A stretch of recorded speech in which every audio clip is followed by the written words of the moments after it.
কি সকলে ভালো আছেন তো? এক্সপ্লোর উইথ ঈশিতা চ্যানেলের একটি নতুন ভিডিও নিয়ে আমি কিন্তু হাজির হয়ে গেছি। থাম্বনেল দেখে এতক্ষণে নিশ্চয়ই ধরে ফেলেছেন যে আজকের ভিডিওটা ঠিক কিসের ওপর হতে চলেছে, আজ কি এক্সপ্লোর করতে চলেছি। বারাণসী। বারাণসী হলো ভারতের উত্তরপ্রদেশ রাজ্যের বারাণসী জেলার একটি শহর। শহরটি স্থানীয়ভাবে বেনারস নামে এবং বাঙালিদের কাছে বিশেষ করে কাশী নামে কিন্তু অধিক পরিচিত। শহরটি গঙ্গা নদীর তীরে অবস্থিত। আর বেনারস বললেই সবার প্রথমেই বেনারসের গঙ্গা আরতির কথা মনে পড়ে। একদম চোখের সামনে স্পষ্টভাবে যেন ছবিটা ফুটে ওঠে সবার চোখের সামনে। উত্তরপ্রদেশের রাজধানী লখনৌ শহরের থেকে এই শহরের দূরত্ব টোটাল 320 কিলোমিটার। হিন্দু এবং জৈন ধর্মের 7টি পবিত্রতম শহরের মধ্যে অর্থাৎ সপ্তপুরীর মধ্যে একটি হলো অন্যতম কিন্তু বারাণসী অর্থাৎ বেনারস। শুধু তাই নয়, বারাণসী শহরের কিন্তু ভূমিকা অভূতপূর্ণ সমস্ত হিন্দু তথা বাঙালিদের কাছে। সেক্ষেত্রে বলে রাখি, বারাণসী অর্থাৎ বেনারস কিন্তু বিশ্বের প্রাচীনতম শহরগুলির মধ্যে কিন্তু অন্যতম। জানেন, বারাণসীর কাশী হিন্দু বিশ্ববিদ্যালয় এশিয়ার প্রাচীনতম আবাসিক বিশ্ববিদ্যালয়গুলির মধ্যে একটি। বারাণসীকে মন্দির নগরী, ভারতের পবিত্র নগরী, ভারতের ধর্মীয় রাজধানী, আলোক নগরী, শিক্ষা নগরী এবং বিশ্বের প্রাচীনতম জীবন্ত নগরীও বলা হয়। বারাণসীর গঙ্গার ধারের যে ঘাটগুলি রয়েছে হিন্দুদের ধর্মীয় জীবন এবং ধর্মচর্চার সঙ্গে অঙ্গাঙ্গিভাবে যুক্ত। প্রতিটা ঘাটকেই পবিত্র বলে মনে করা হয়। বারাণসীতে প্রায় 84টি ঘাট আছে। এই ঘাটগুলির মধ্যে সেটা বলার আগে দূরে এক সাপুরে বিন বাজাচ্ছিল, সেটা বরং একটু শুনে নিই চলুন।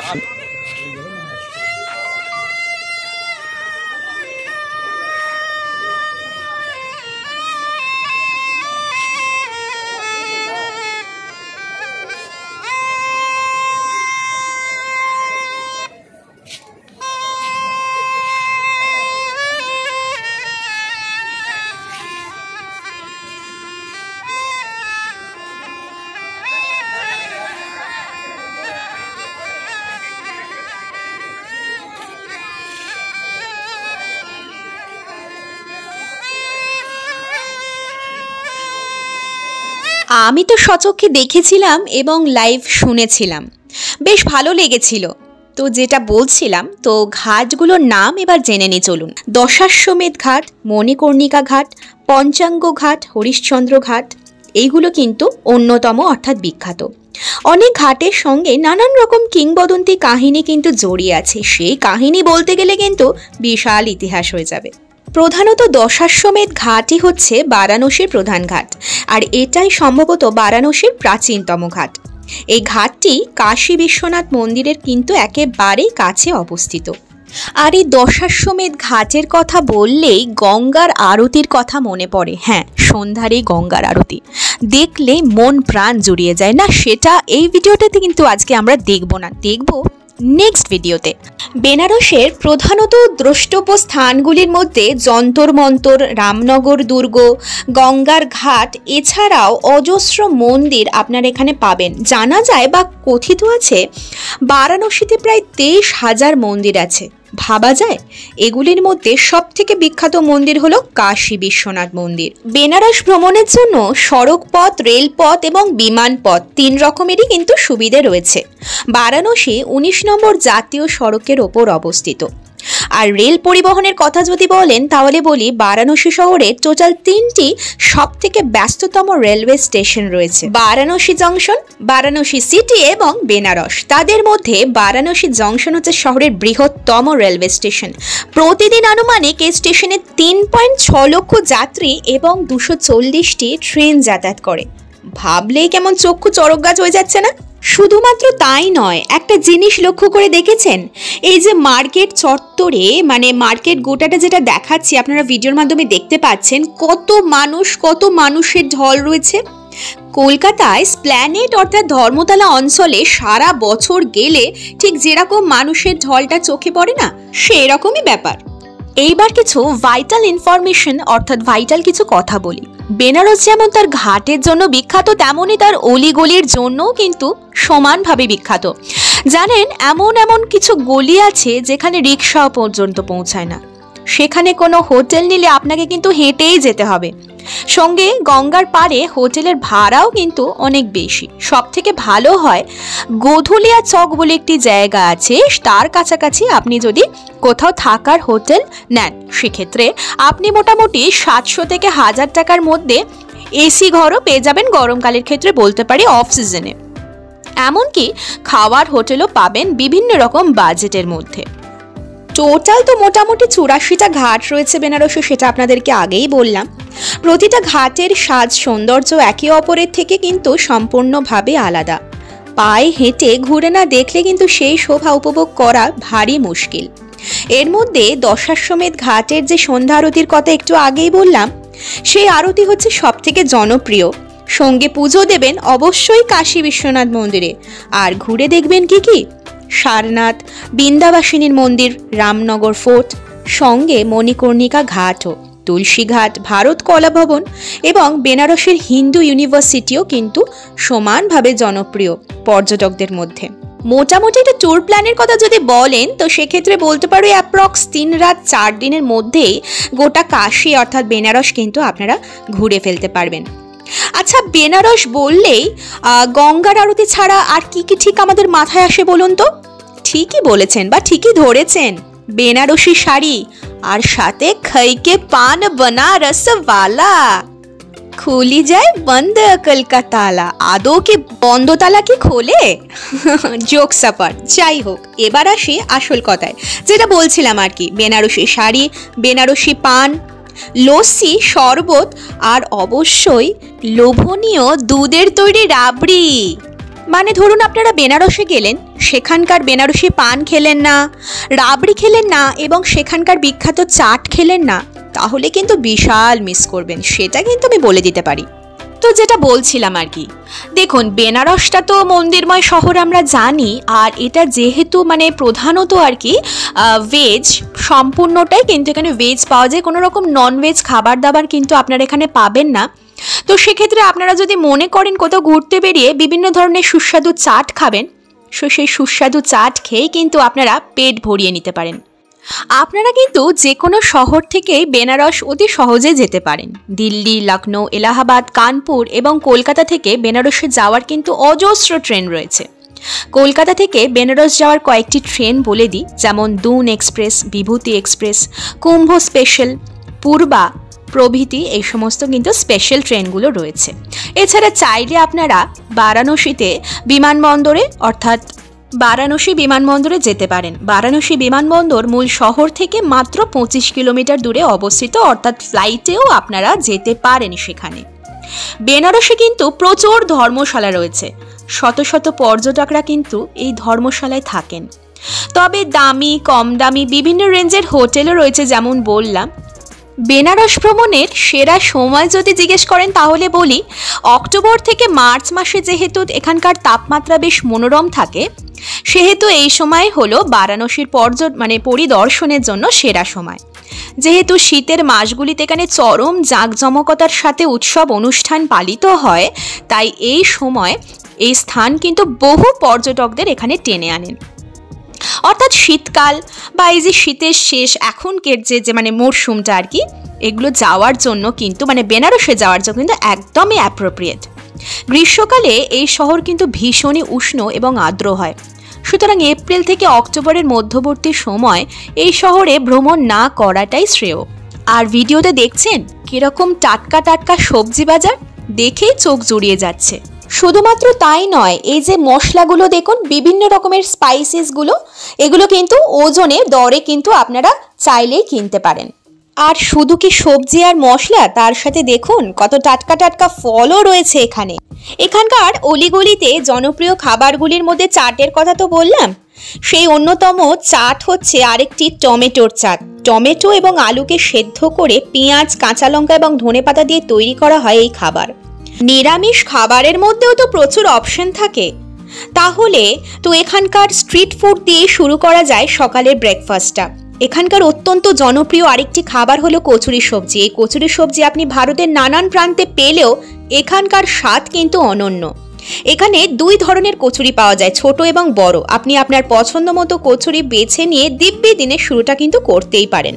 আর বাঙালির তথা ছেলে মেয়ে ব্যতীত সকলেরই যেটার নাম শুনলেই জিভে জল আসবেই সেটা হচ্ছে ফুচকা। ফুচকা যে এই শহরে গোলগাপ্পা নামে পরিচিত, এই গোলগাপ্পার নামটার সাথেও তো আমরা পরিচিত, তাই না? আপনি হয়তো ভাবছেন এই খাবার তো ভারতের সব জায়গাতেই পাওয়া যায়, তাহলে এখানকার নতুনত্বের কি আছে? বিষয় হলো এখানে গোলগাপ্পা মিঠি গোলগাপ্পা নামে পরিচিত। এখানে গোলগাপ্পাতে দই, পুদিনা এবং তেঁতুলের চাটনি দিয়ে পরিবেশন করা হয়। ভেতরে থাকে বিভিন্ন রকমের মশলা দিয়ে মাখা আলু। বাটি চোখা বিহারের একটি অত্যন্ত জনপ্রিয় খাবার, সেখান থেকে এসছে কিন্তু বেনারসে। বিহারের মতোই বেনারসেও কিন্তু এই খাবারের রন্ধন প্রণালী একই রকমের। বেনারসে এলেন অথচ লস্যি খেলেন না, তা কি হয় বলুন? বেনারসের লস্যির তালিকায় আবার দু ধরনের পানীয় উঠে আসে। একটিকে বলা হয় ঠান্ডাই। এই ঠান্ডাই দুধ, দই দিয়ে তৈরি করা হয় এবং রাবড়ি দিয়ে পরিবেশন করা হয়। প্রয়োজনে আইসক্রিম এবং বিভিন্ন ধরনের ফ্লেভার যুক্তও করা হয়। সেই রকমই আরেকটি পানীয়র নাম হচ্ছে মালাইয়ো।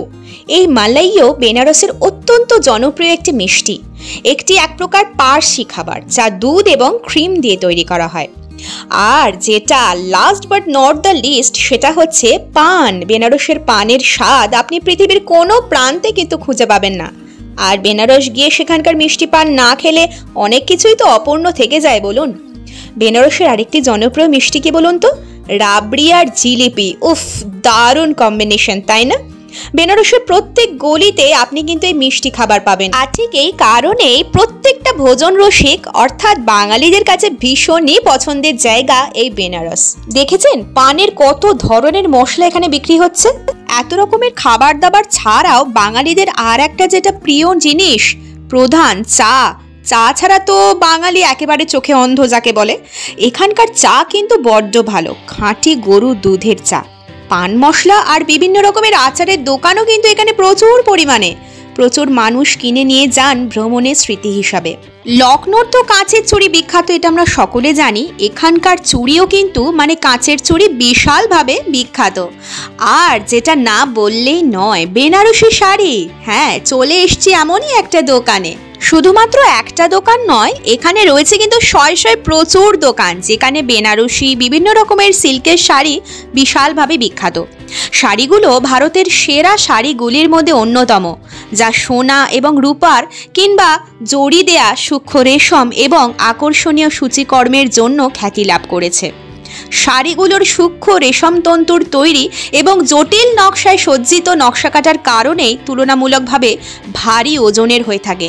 মানে আমরা যেমন দেখি আর কি, বেনারসি শাড়ি তো তুলনামূলক একটু অন্য শাড়ির থেকে ভারী হয়। বাঙালিদের ক্ষেত্রে বিয়ে মানে প্রথম কথা যেটা আসে সেটা হচ্ছে বেনারসি শাড়ি পরে বিয়ে। জড়ানো ফুল এবং পাতাযুক্ত নকশা, কলকা, বেল, পাড়ের বিভিন্ন রকমের বাইরের অংশে ঝল্লার নামে উপর দিয়ে ওঠা পাতার একটি ঝাড় একটি শাড়ির অন্যতম উল্লেখযোগ্য বৈশিষ্ট্য। অন্যান্য বৈশিষ্ট্যের মধ্যে রয়েছে সোনার কাজ, ঘন বুনন, পুঙ্খানুপুঙ্খ নকশা, ধাতব চাক্ষুষ প্রভাব, আঁচল এবং জালি কাজ। নকশা এবং বিন্যাসের জটিলতার উপর নির্ভর করে বেনারসি শাড়ি তৈরি করা হয়। ওমা, বলতে বলতে দেখুন এখানে মোহিনীমোহন কাঞ্জিলাল চলে এসছে। বেনারসের এই শাড়ি মার্কেটের মধ্যে ঢুকলে পরপর ধরে ধরে প্রচুর শাড়ির এরম দোকান আপনারা দেখতে পাবেন। তার মধ্যে আপনারা হয়তো কনফিউজড হতেই পারেন, আমরা যেরকমটা হয়েছিলাম সেরকমই। তবে যতই বেনারসি শাড়ি থাকুক না কেন, বেনারসে যখন গিয়েছি এক বেনারসি শাড়ি তো বানতা হ্যায়, কি তাই না? আর তার সাথে যদি হয় ম্যাচিং ম্যাচিং জুয়েলারি, কানের দুল, হার এবং সাথে কাঁচের চুড়ি এবং মেটালের বিভিন্ন রকমের কালারিং ম্যাচিং চুড়ি, তাহলে তো জাস্ট জমে যাবে। তার কারণ আমাদের মেয়েদের ক্ষেত্রে সাজগোজ ছাড়া যেন কিছুই চোখে দেখতে পায় না। সংস্কৃতির দিক থেকে বলুন, ধর্মীয় দিক থেকে বলুন, ভ্রমণের জন্য বেনারস কিন্তু একেবারে অ্যাপ্রোপ্রিয়েট এবং আইডিয়াল প্লেস। শুধুমাত্র কি তাই, টলিউড থেকে বলিউড বিভিন্ন রকমের সিনেমা তথা সেই সিনেমার গান, প্রচুর কিছু শুটিং কিন্তু এই বেনারসের স্থানে সেই স্থানকে কেন্দ্র করে তৈরি করা হয়েছে। আর গঙ্গার ঘাটেও কিন্তু হয়েছে প্রচুর গানের শুটিং। দশমেধ ঘাটের প্রাণবন্ত পরিবেশ এটি বারাণসীতে দেখার মতো সেরা স্থানগুলির মধ্যে একটি। এই ঘাটের আকর্ষণ কি জানেন? প্রচুর রঙের ফুল, নৌকা বাইচ, সাধু সন্ন্যাসীদের সমাবেশ। এছাড়াও আপনারা যখন নৌকা বাইচে যাবেন বা নৌকো সফরে বেরোবেন তখন প্রচুর পরিমাণে পরিযায়ী পাখির সমাগম দেখতে পাবেন, যেটা দেখতে দারুণ লাগে। হিন্দু সকল পুরোহিতরা প্রতি রাতে দশমেধ ঘাটে গঙ্গা আরতি করেন। সন্ধ্যা 7টার দিক থেকেই আরতি মোটামুটি শুরু হয়। কয়েক হাজার পর্যটক এখানে জড়ো হন এই সৌন্দর্য উপভোগ করতে। আর এই আরতি আপনাকে সারা জীবনের একটা সুন্দর অভিজ্ঞতা দেবে। আর সেই অভিজ্ঞতা আমি দেখাবো আপনাদের নেক্সট ভিডিওতে। অনেক কিছুই তো বললাম, এইবার আসি মেন এখানকার যে মন্দির অর্থাৎ কাশী বিশ্বনাথ মন্দির সম্পর্কে কিছু কথা বরং আপনাদেরকে বলি। এখানে দেখুন মন্দিরের আশেপাশের চত্বরে আপনারা প্রচুর ছোটোখাটো এরকম বাসনপত্র, শিবলিঙ্গ, নানান রকমের দোকান আপনারা দেখতে পাবেন। শুরুতেই বলে দিয়ে এই মন্দিরের ভেতরে একদম ক্যামেরা বা ফটো কিন্তু একেবারে স্ট্রিক্টলি প্রহিবিটেড। তো ভেতরে কোনো রকম ছবি আমরা বা ভিডিও করতে পারিনি। তো সেক্ষেত্রে কিছু ইনফরমেশন আমি আপনাদেরকে দিই বা এই সম্পর্কে কিছু ইতিহাস বলি ছোট করে আর কি। ভারতের একটি বিখ্যাত হিন্দু মন্দির এই হচ্ছে কাশী বিশ্বনাথ মন্দির। এটি উত্তরপ্রদেশের রাজ্যের বারাণসীতে অবস্থিত, সেটা আগেই বলেছি। মন্দিরটি গঙ্গা নদীর পশ্চিম তীরে অবস্থিত। হিন্দু বিশ্বাস অনুযায়ী কাশী বিশ্বনাথ মন্দির জ্যোতির্লিঙ্গ মন্দির নামে পরিচিত। শিবের 12টি পবিত্রতম মন্দিরের মধ্যে অন্যতম। আমরা এটা অনেকেই জানি, তবু বলছি মন্দিরের প্রধান দেবতা শিব বিশ্বনাথ বা বিশ্বেশ্বর নামে পূজিত হন। বারাণসী শহরের অপর নাম কাশী, এই কারণে মন্দিরটি কাশী বিশ্বনাথ মন্দির নামেই পরিচিত। মন্দিরের 15.5 মিটার উঁচু চূড়াটি সোনায় মোড়া, তাই মন্দিরটিকে অনেকে স্বর্ণ মন্দিরও বলে থাকেন। মন্দির চত্বরটি অনেকগুলি ছোট ছোট মন্দির দিয়ে গঠিত। এই মন্দিরগুলির গঙ্গার তীরে বিশ্বনাথ গলি নামে একটি গলিতে অবস্থিত। প্রধান মন্দিরের মধ্যে একটি 60 সেন্টিমিটার উঁচু এবং 90 সেন্টিমিটার পরিধির শিবলিঙ্গ রূপোর বেদির ওপর স্থাপিত হয়েছে। এই মন্দিরের প্রবেশ মূল্য যদি বলেন তাহলে সেটা কিন্তু একেবারে বিনামূল্যে। এখানে পুজো দিতে গিয়ে আপনারা যদি সময় নির্ধারণ করে থাকেন তো সেক্ষেত্রে 1 থেকে 3 ঘন্টার মধ্যে 2 ঘন্টার মধ্যে মোটামুটি এটা আপনাদের পুজো দেওয়াটা কমপ্লিট হয়ে যাবে। কাশী বিশ্বনাথ মন্দিরের পুজোর সময়সূচি বলি। মঙ্গল আরতি যেটা হয় সেটা হচ্ছে ভোর 3টে থেকে 4টের মধ্যে এই মঙ্গল আরতিটা হয়। ভোগ আরতি হয় হচ্ছে সকাল 11:15 থেকে 12:20 পর্যন্ত। সন্ধে আরতি হয় সন্ধে 7টা থেকে রাত 8:15 পর্যন্ত। আর এছাড়াও রাতের দিকে আরও 2 রকমের আরতি হয়, যেটা যথাক্রমে রাত 9টা থেকে 11টা পর্যন্ত, অর্থাৎ রাত 11টা পর্যন্ত এই আরতিগুলো হয় আর কি। গঙ্গা আরতি দেখার পর এই ভিডিওতে তো আপনারা সেটা দেখতে পাবেন না, যেটা আমি আগেই বললাম, সেটা নেক্সট ভিডিওতে পাবেন। তো যাই হোক, গঙ্গা আরতি দেখবার পর আপনারা যদি নৌকো সফরে সন্ধ্যের দিকে বেরোন তো সেক্ষেত্রে গঙ্গার ঘাটের দিকে যে সমস্ত ফোর্টগুলো আছে সেই ফোর্টগুলিতে লাইট অ্যান্ড সাউন্ডের দারুণ সুব্যবস্থা রয়েছে। সেগুলো আপনারা ভিডিওতে দেখতে পাচ্ছেন। এখানে খুব সুন্দরভাবে লাইট অ্যান্ড সাউন্ড করে দেখানো হয়, বিভিন্ন রকমের ইতিহাস তুলে ধরা হয়, যেটা আপনারা চাক্ষুষ এনজয় করতে পারবেন, অর্থাৎ উপভোগ করতে পারবেন এই ভিডিওতে। তো আজকের মতো ভিডিওর বক্তব্য আমি এখানেই শেষ করব। আপনারা লাইট অ্যান্ড সাউন্ডটা ভিডিওতে দেখুন। আমি এখানে কোনো ভয়েস বা সাউন্ড অ্যাড করতে পারলাম না, লাইভ সাউন্ড অ্যাড করতে পারলাম না কপিরাইটের জন্য। ব্যাকগ্রাউন্ড মিউজিক অন্য দিতে হলো। তো তাতে কি হয়েছে, আপনারা লাইভটা তো দেখতে পাবেন, সেটা বরং আপনারা এনজয় করুন। ভিডিওটা কেমন লাগলো অবশ্যই আমাকে কমেন্ট করে জানাবেন।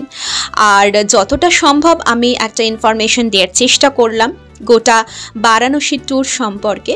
ভিডিওটা ভালো লাগলে অবশ্যই লাইক, কমেন্ট, শেয়ার করবেন। আর যারা এখনও সাবস্ক্রাইব করেননি please do subscribe my channel.